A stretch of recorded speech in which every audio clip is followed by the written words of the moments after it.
Hi, I'm Lindsay from Always Yarn First, and I'm here at Arkansas Yarn Co.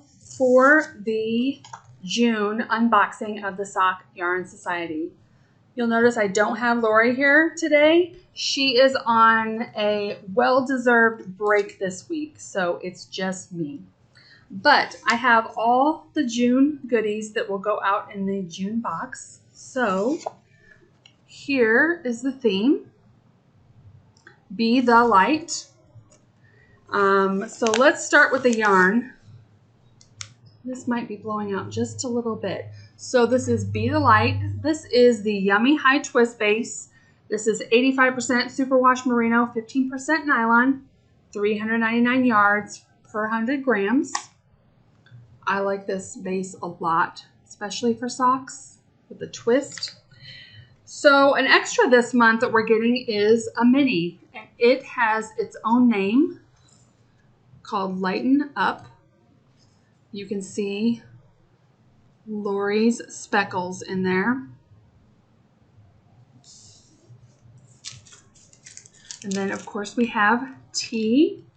This month's tea is Lemonberry Sunshine Herbal. This one smells really good.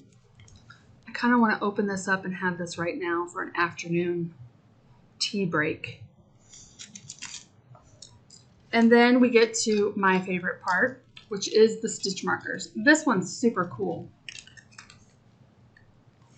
Look at that light bulb stitch marker. It's so cool.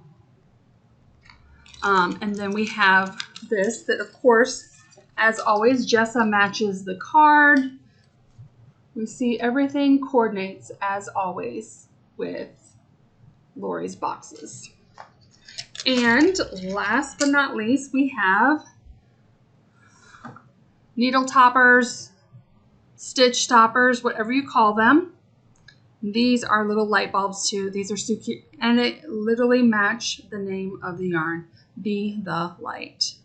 So cute. Even the colors on them still go with the theme colors this month.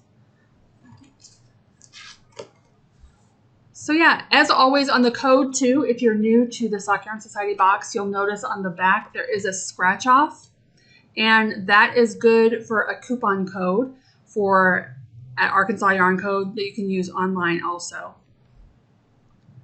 So we want to see what you're making. Lori is still working on her blanket from last year's box with her Wave to the Fans. I unfortunately have not used a single one of my skeins this month yet, but I was eyeing one the other day from this month because they're all tonals this year, and I really want to design a pair of socks. So I had an idea, so hopefully those will be coming soon. But we want to see what you're making, so make sure when you get your box, if you unbox it, make sure to tag Arkansas Yarn Co. and so we can see what you're making. And hopefully I will be here with Lori next month for July, which will be the Yarn Crawl month, which is very exciting. So I hope to see you again in a month. Bye, y'all.